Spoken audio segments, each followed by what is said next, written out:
Adieu, mes amis. J'ai marché sur des routes dont je n'aurais jamais osé rêver, et chaque instant auprès de vous fut un miracle. Mes amis, mes frères, je pars sans regret, car même la mort paraît moins sombre quand on l'affronte après avoir tant vécu. Marion Cotillard en PLS après une mort aussi émouvante, n'est-ce pas ? Et ça, c'est une situation qu'en JDR, on a parfois vécu et dont on garde un souvenir vivace. Pensons-nous aujourd'hui sur la mort dans le JDR. Salut, moi c'est Chablabla, passionnée de JDR et tueuse de PJ expérimentée. Si toi aussi tu veux progresser dans ta pratique du jeu de rôle, reste pour la suite. Bienvenue dans En Rôle Libre.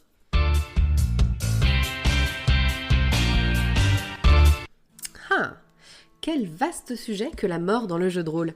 Impossible d'y échapper quand on est maître du jeu. Qu'on la refuse ou qu'on la revendique, elle plane toujours dans le danger qui menace les personnages joueurs ou dans le destin tragique de nos PNJ. Mais au final, le choix appartient à la table. Tuer ou ne pas tuer, le débat est ouvert. Pour ma part, je crois que le risque de la mort des PJ est indispensable et je vais vous expliquer pourquoi. Et surtout, souvenez-vous, dans le jeu de rôle, la mort ne signifie pas toujours la fin. Encore faut-il savoir comment la gérer. Tuer ou ne pas tuer, telle est la question. La chose le plus importante déjà pour moi à ce sujet est le consentement autour de la table. Que ce soit lors de la session 0 ou dans une autre discussion, il est important avant de débuter une campagne, je parle surtout de campagne, c'est aussi important pour les OS, mais on est moins attaché à ces personnages dans un one-shot. Alors ça ne veut pas dire non plus que ça peut ne pas être violent, la mort d'un personnage. Mais ici, on va plutôt se concentrer sur des mini-campagnes ou des campagnes, c'est-à-dire des jeux où on va passer un moment avec ces personnages et où on va y avoir un attachement émotionnel. Donc d'abord, le consentement, ça me semble hyper important. Toujours en discuter avec ses joueurs. Donc encore une fois, cette session 0 est hyper importante pour ça, mais ça peut être dans un autre contexte, mais bien expliquer, voilà, quelle est votre vue de la mort par rapport au jeu que vous voulez proposer ? Est-ce qu'elle sera omniprésente ? Est-ce que vos personnages peuvent mourir ou non ? Et ça, c'est très important. Parce qu'il existe effectivement des jeux où la mort est absente. Donc c'est rare en JDR, mais ça existe. Je pense notamment à Tales from the Loop. Donc c'est un jeu avec du système Free League, comment le système Free League, notamment le même que donc Mutant Year Zero et d'autres jeux, Vaesen, etc. Donc dans Tales from the Loop, la mort est absente. On y joue des adolescents dans un monde des années 80 un petit peu rétro-futuriste, et je ne sais pas si c'est exactement le terme, mais vous voyez l'idée, et donc c'est bien mis clairement que les personnages ne peuvent pas mourir. Ils peuvent tomber dans des états, ils peuvent être mis hors d'état, mais ils ne peuvent pas mourir. Donc il existe des jeux comme ça, voir avec votre table un petit peu ce qu'il en ressort et voir si ça colle à vos attentes et vos envies. Après, le système est donc hyper important. Des systèmes ne misent pas du tout sur la mort, comme Tales from the Loop, mais d'autres, au contraire, la mort est omniprésente, voire même une fin en soi. Je pense par exemple à Cthulhu, la mort y est presque obligatoire. Alors c'est pas tout à fait le cas, mais c'est elle est omniprésente et on sait que c'est ce vers quoi se destinent nos personnages. À l'inverse de D&D 5, par exemple, où clairement on joue des héros, voire même des super-héros, qui ont très très très peu de chances de mourir. Moi, j'avoue avoir un petit, en ce moment en tout cas, une petite fascination pour les systèmes OSR, donc old school, de type Fléau ou encore Black Sword Hack de Kobayashi, tous les deux. Je crois même qu'il y a aussi Forbidden Land, où on vous dit dès le début, je pense, je ne veux pas dire de bêtises, mais je sais qu'en tout cas, il y a un système qui le fait, je crois que c'est Forbidden Lands, on vous dit clairement, créer plusieurs personnages. Parce que dès la première session, la première heure, la première demi-heure, vous allez déjà en perdre. Et c'est bien d'en avoir un secondaire ou d'en avoir un autre déjà prêt pour pouvoir le remplacer. Donc voilà, les systèmes de jeu n'ont pas tous la même vision de la mort, ne les mettent pas tous en scène de la même manière, et donc c'est important lors de la discussion avec les joueurs de savoir un petit peu vers quoi on va, nous savoir ce qu'on va porter à la table, et de choisir son système de jeu en fonction. Donc ça me semble quand même important. Alors bien sûr, la mort dans le JDR, ça dépend comment c'est fait. Moi, la mort, ça me semble un élément important des jeux que je propose, et je vous expliquerai un petit peu après pourquoi, mais évidemment les conditions dans lesquelles c'est fait, c'est hyper important, parce que si la mort c'est simplement un mauvais jet de dés, sur un jet, boum, ton personnage il est plus là, il y a nécessairement une frustration qui va se créer de la part des joueurs, et ça je peux le comprendre. Le rôle du MJ dans ces cas-là, déjà, c'est de faire sentir le danger. C'est-à-dire pas, alors du coup, je traverse le couloir, et puis, paf, un jet de dés, il y avait un piège, t'es mort. Bon, ça, je trouve que c'est une mort un petit peu absurde, et ça, c'est à la charge du MJ de pas faire ce genre d'erreur. Alors, bien sûr, il faut qu'il y ait des petits warnings, peut-être des petits avertissements, etc. S'il y a un piège, bah oui, ça peut faire des dégâts, mais de là à tuer un personnage, ça me semble un peu beaucoup. Quand le personnage joue vraiment sa vie, je pense que c'est important que le MJ mette quelques warnings, quelques avertissements un peu discrets pour ne pas casser peut-être la narration. Mais à ce moment-là, si le personnage, il va quand même, alors que vous lui avez dit que le méchant en face de lui, il est énorme, il fait 3 fois sa taille, il a des bras comme des cuisses, il a du sang plein les mains et des crocs couverts de sang qui dépassent de ses lèvres, bon, bah à ce moment-là, il n'y a plus rien à faire. Il veut y aller. Qu'il s'en sorte ou qu'il s'en sorte pas, après, ça le regarde. En fait, encore une fois, gérer la mort et l'approche d'une possible mort imminente par le MJ, c'est aussi partager cette charge avec le joueur. C'est-à-dire que d'un seul coup, on lui remet les clés. On ne lui impose pas la mort sur un jet de dés ridicule ou etc. On lui laisse les clés. Tu veux qu'il y aille malgré les risques, et c'est ok. Mais au moins tu sais, et ça c'est le choix du joueur. Et ça c'est hyper important parce que ça respecte finalement l'essence même du jeu de rôle, en tout cas à mon sens. Et là où finalement le MJ doit faire attention, c'est de garder ce sens de la justice. Moi je suis pas du tout de ces MJ sadiques qui tuent pour tuer, ça n'a pas d'intérêt, ou qui sont là à se battre contre leurs joueurs. Non, le MJ il est là pour faire briller ses joueurs, il est là pour proposer un moment sympa à la table et être garant finalement de cette justice. D'ailleurs c'est un sujet sur lequel je pense on pourra revenir dans un prochain podcast. C'est quoi vos piliers de MJ, c'est quoi ce que vous aimez apporter à la table, les choses dont vous ne dérogez pas et qui sont importantes pour vous dans votre façon de mener. Bon, ça c'est un autre sujet, mais je m'égare, je digresse. Donc la mort, oui, mais pas n'importe comment. Une fois qu'elle est décidée et que tout le monde est ok sur la façon dont on amènera la mort dans le JDR, oui, mais pas n'importe comment. Il faut bien l'amener, il faut qu'elle soit bien dosée, et dans ce cas, je trouve que c'est un excellent atout pour une partie. C'est un créateur de tension, c'est un vrai plus. Et maintenant, voyons un petit peu ce que ça apporte. Parce que oui, la mort dans le JDR, je trouve que c'est important, mais la question c'est de savoir pourquoi. Bon, tout d'abord, je trouve qu'il ne faut surtout pas négliger l'impact dramatique de la mort d'un personnage. Je veux dire, d'un seul coup, ça prend une ampleur, ça apporte vraiment une émotion à la table, et il y a également, surtout aussi, des opportunités narratives. Moi, je vois la mort des personnages comme des opportunités narratives, et c'est là où c'est intéressant. C'est-à-dire que d'un seul coup, l'histoire prend une autre dimension. Là, on a une opportunité, quand un personnage meurt, de changer l'histoire, ou de changer un PJ. Je vous explique un petit peu avec un exemple. Dans une de mes campagnes, ça faisait un moment déjà que la campagne avait commencé, donc les personnages avaient vraiment noué des relations entre eux.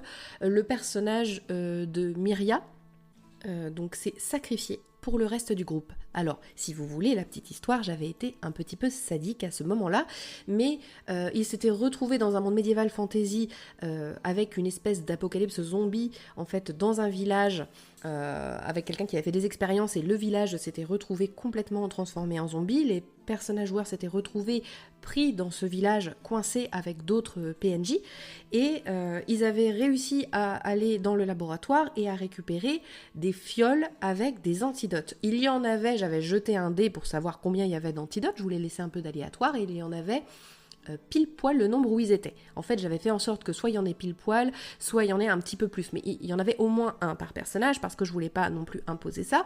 Mais par contre, ils se sont retrouvés face à une situation, à un personnage qui voulait quelque chose d'eux, il voulait obtenir quelque chose que eux avaient, et qui, à ce moment-là, les a pris un petit peu les a menacés, et comme les personnages refusaient de céder, elle a détruit une des fioles.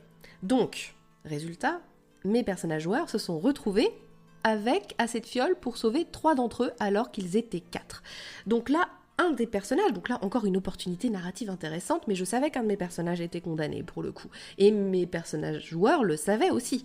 Hein, mes joueurs le savaient. Donc Myria a décidé, en fait, sans le dire aux autres, d'aller se suicider, en fait, dans sa baignoire. Elle s'est enfermée dans la salle de bain, elle a pris un bain chaud, etc. Et elle s'est suicidée. Quand les autres l'ont découvert, évidemment, ça a été un drame pour les autres personnages joueurs. Et c'est là où c'est intéressant, et c'est là où je veux dire que ça apporte quelque chose à l'histoire et que ça peut changer des personnages joueurs, c'est que le personnage Elérina, qui était une druide hyper bienveillante, beaucoup axée sur la vie, etc. Bon, ça faisait un moment que la campagne avait débuté et qu'elle avait déjà vécu des choses difficiles. Mais là, ça a été un peu l'élément de trop. Et en fait, elle a vrillé. Donc là, on en a parlé avec un petit peu mon joueur entre les sessions, puisque c'était plutôt bien tombé, et elle m'a dit, écoute, j'aimerais que mon personnage, ça la change complètement ce qui s'est passé, et je voudrais qu'elle devienne beaucoup plus dure. En fait, j'aimerais vraiment que ça change sa personnalité. Et là, je me suis dit, tiens, il y a quelque chose à jouer, et je lui ai proposé, j'ai dit, et si ton personnage y passer un pacte avec une entité. C'est-à-dire, imaginons, dans un cri de douleur, parce qu'elle le vivait très mal, etc., il y a quelqu'un qui te répond à ce moment-là, et qui te dit « je compatis à ta douleur », enfin, vous voyez un petit peu ce genre d'entité un peu tentante et un petit peu, voilà, tendance un peu démoniaque, faut dire ce qui est. Et donc, elle a dit mais c'est une super idée. Et en fait on jouait à D&D à ce moment-là, et donc son personnage qui était druide est devenu occultiste, et en fait avait donc cette entité qui lui soufflait des choses un peu à l'oreille, et elle est devenue hyper sombre, et ses pouvoirs ont changé, puisque du coup elle n'était plus druide, mais elle était occultiste, puisqu'elle avait passé un pacte. Et donc les autres personnages ont aussi vu le personnage d'Elérina, d'un coup qui n'était plus du tout la même, dont les pouvoirs étaient différents, et ça a apporté quelque chose narrativement parlant, c'est quelque chose dont on parle encore aujourd'hui, alors que la campagne, elle est finie depuis plus d'1 an. Donc c'est, voilà, la mort peut être porteur d'histoire et d'opportunités narratives, et c'est pour ça que je trouve que c'est important de l'avoir dans ces jeux. Alors sans compter évidemment que ça change l'atmosphère autour de la table, d'un coup ça crée une tension, un personnage meurt, on a le frisson, et puis quand on sait que la mort c'est une possibilité dans une histoire, on a ce frisson. On sait qu'il y a un risque, et ça change aussi la façon de jouer. Hein, donc par exemple, on va vachement plus mesurer ses actes quand on sait que derrière, on peut vraiment y laisser sa peau. Si on sait qu'il n'y a pas de conséquences à ces actes, de choses risquées, eh bien je pense que les personnages n'agissent pas du tout de la même manière. Je me souviens d'un exemple sur un OS que mon mari menait. C'était un nouveau joueur, c'était une nouvelle joueuse exactement, et ils sont arrivés dans une taverne, il y a eu un petit accrochage, et là elle a dit je sors mon épée, je le décapite. Bon, bah alors, c'était D&D, et puis c'était un OS, enfin bref, mon mari n'a pas exagérément appuyé sur ça, mais en vérité, quand tu sais que, par exemple, assassiner quelqu'un dans la rue, en fait c'est susceptible d'être soumis à la peine de mort derrière, bah tu vas peut-être pas le faire. Donc ça va changer complètement la façon de jouer des personnages si tu sais qu'il y a un risque de mort ou pas. Et je trouve que ça apporte ce frisson à la table qui, quand il n'y a pas ce risque de mort, me manque un peu. Mais voilà, encore une fois, ça c'est un choix de table, mais moi ça me semble hyper important d'avoir ce petit risque, ce frisson-là. Et en plus, les moments où il y a des personnages qui meurent, évidemment, ce sont des moments hyper forts. Ce sont des moments hyper forts pour des campagnes. Et avec le recul, je pense que c'est les moments dont on se souvient presque le plus. Où nous, quand on en parle, on se dit oh, « tu te souviens quand machin il est mort oh, est-ce que tu te souviens quand Myria dans sa baignoire, là c'était tellement fou ?» Et ça, on peut le retrouver à d'autres moments, j'imagine, dans des campagnes, etc. Mais ces moments de mort de personnages qui vont complètement changer l'atmosphère d'une campagne, qui vont vraiment en avoir un impact narratif, et quand on est émotionnellement attaché à ces personnages, alors oui, ça peut être difficile et certains peuvent mal le vivre, et c'est pour ça que c'est important d'en avoir discuté avant avec ses joueurs, mais ce sont en fait les moments dont on se souviendra le plus. Alors bizarrement, pour faire une petite parenthèse, ce sera les moments dont on se souviendra le plus, comme d'ailleurs les moments d'échec, parce que les moments d'échec, je sais que les joueurs ont des fois beaucoup de mal avec le fait de faire des 1 naturels, enfin de faire des échecs critiques ou de rater quelque chose, mais en vérité on se souvient beaucoup plus souvent des échecs que des réussites. Enfin voilà, la parenthèse est fermée, mais donc la mort, pour moi, reste un événement, c'est pas nécessaire à toutes les campagnes, mais qui puisse avoir lieu, me semble nécessaire. Voilà, en tout cas ça c'est mon avis. Mais il y a aussi beaucoup de façons de gérer la mort des PJ, et je ne parle pas uniquement en fait de mort, mais plutôt du fait d'arriver par exemple à 0 PV, ou d'arriver au max des blessures que le personnage pouvait encaisser, et à ce moment-là, il y a plusieurs façons de gérer, sachant que la fin, en vérité, n'est pas toujours la fin. On sait que la mort est présente. Les personnages joueurs savent que la mort est présente dans la campagne. Donc ils vivent avec ce frisson-là. Maintenant, c'est à la charge du MJ, en vérité, de parfois se réserver le droit de proposer d'autres choix que la mort. Ça m'est arrivé par exemple lors d'un gros combat sur une campagne où le personnage de Thorkil, un nain clair, est tombé. Il est tombé et il est mort. Cette fois c'est sûr, au niveau des règles, en théorie, il était mort. Mais voilà, je me suis dit que c'était plus intéressant à ce moment-là de proposer peut-être autre chose. Alors évidemment, s'ils sont plusieurs personnages à mourir, non, à un moment, il faut que ça ait un impact réel et qu'un personnage meure vraiment, en tout cas à mon sens. Mais là, je me suis dit, tiens, ce qui serait intéressant, c'est de lui proposer autre chose à ce moment-là. Donc je lui ai dit, écoute, soit tu meurs, effectivement, puisque c'est ce qui est censé se passer, ou alors je te propose un autre choix qui est narrativement très intéressant, mais qui aura des grosses conséquences pour la suite de la campagne ou qui aura des grosses conséquences pour le groupe. Alors déjà, évidemment, la curiosité des joueurs font qu'il a choisi celui-ci. Il faut savoir que depuis le début de la campagne, il voyageait avec un petit personnage un peu mignon, à moitié dragon, à moitié humanoïde, qui s'appelait Widou. Et Widou, c'était un peu l'enfant du groupe, quoi. Ils s'y étaient tous attachés, et puis il était courageux. Enfin, elle d'ailleurs, parce que je dis il, mais c'était elle. Et Widou, elle était extrêmement courageuse, alors elle était toute mignonne, elle se battait avec des ciseaux de couturière, enfin bref, mais elle était très très courageuse. Et ils s'arrangeaient toujours évidemment pour la protéger. Mais elle en faisait un petit peu qu'à sa tête. Et je me suis dit, tiens, allez, là narrativement ça va être intéressant, il a choisi ça. Et bien en fait, j'ai estimé que Widou, à ce moment-là, s'était jeté devant le coup qui allait être porté à Thorkil, le coup fatal, et c'est Widou qui, en fait, est décédé à ce moment-là. Alors là, ça a été un drame. D'ailleurs, Thorkil, Mathieu qui jouait Thorkil à ce moment-là, m'en a un peu voulu, voilà, pas vraiment voulu, mais il m'a dit que j'avais été dure. Mais il comprenait aussi le pourquoi. Et effectivement, ça a eu un impact incroyable. Ça a complètement changé la psychologie des personnages.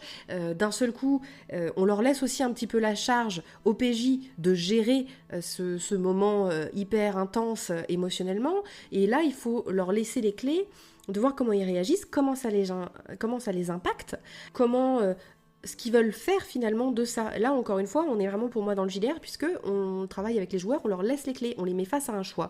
Et donc à la charge des PJ d'interpréter les conséquences de ce drame et de la mort. Donc là, ça a changé effectivement énormément de choses dans leur relation même aux factions, puisque c'est à cause d'une certaine faction qui avait eu ce combat-là, et donc ils sont devenus complètement obsédés par le fait de détruire cette faction-là. Donc il faut être prêt aussi à ce que ça change un petit peu la direction générale de la campagne. Hein. Ils n'ont pas perdu de vue complètement leur objectif final de départ, mais c'est devenu presque aussi important pour eux, voire plus important à un moment de détruire cette faction. Donc c'est hyper intéressant parce que ça change complètement l'histoire qu'on avait écrite de base. Et moi, j'aime bien jouer avec le fait d'être surprise aussi par les choix de ces joueurs et de se laisser porter aussi par l'histoire. Alors, faut être prêt un peu à improviser, à réécrire un peu son histoire, mais c'est toujours hyper intéressant. Parce que si je veux une histoire que je connais déjà et chez le début, chez la fin, je relis un livre que je connais déjà ou je regarde une série que je connais. Bon, là, il y a la surprise. Donc, voilà, je trouve que la mort apporte ce truc-là et que donc la mort n'est pas nécessairement la mort, ça peut être l'occasion de mettre face à des choix cornéliens ces joueurs, d'apporter quelque chose de narratif de différent, un gros impact émotionnel aussi, mais différent, ou alors on peut aussi même aller chercher sur des séquelles, voilà, quelque chose de dur pour le joueur, hein, que ce soit pas un plaisir pour lui de se dire j'ai échappé à la mort, super, non, il faut qu'il y ait quelque chose de dur, des séquelles, mais qui soit impactant narrativement, et ça c'est vraiment le cœur du truc. Donc faire un pacte avec une entité, quelque chose qui peut changer complètement le cours du jeu, tuer un PNJ important, voilà, ça perdre quelque chose. Ça c'est au MJ aussi de parfois apporter quelque chose d'original et que la mort ne soit pas toujours la mort. Alors bien sûr, ça je peux le faire une fois sur un joueur, mais ce serait pas quelque chose que je ferais sur la campagne 10 fois. C'est-à-dire que si je l'ai fait pour un joueur, en général je le refais pas. Si un personnage meurt, il meurt, à moins que j'ai une autre idée à ce moment-là, mais voilà, faut pas que ce soit quelque chose de récurrent où les joueurs se disent bon c'est bon, je vais pas mourir, il va se passer quelque chose. Ça dépend. Mais je trouve que c'est important d'y penser et de se dire que la mort, ou en tout cas arriver à 0 PV, c'est pas toujours la mort du personnage. Ça peut être autre chose, c'est un impact d'un seul coup sur l'histoire, quelque chose de dramatique. Alors, bien sûr, dans la gestion de la mort, pour revenir à des choses un peu plus classiques, il faut, encore une fois, laisser le temps au PJ de digérer l'information, leur laisser les clés et des moments de RP pour vraiment que cette mort ait un impact et pas bon bah il est mort, on passe à la scène suivante, non, laisser vraiment les clés au PJ de digérer l'information. Et voilà, et bien donc s'assurer évidemment au niveau des sessions 0 que tout le monde est d'accord, mais ça on en a déjà parlé, et là je partais du principe qu'évidemment on était toujours d'accord.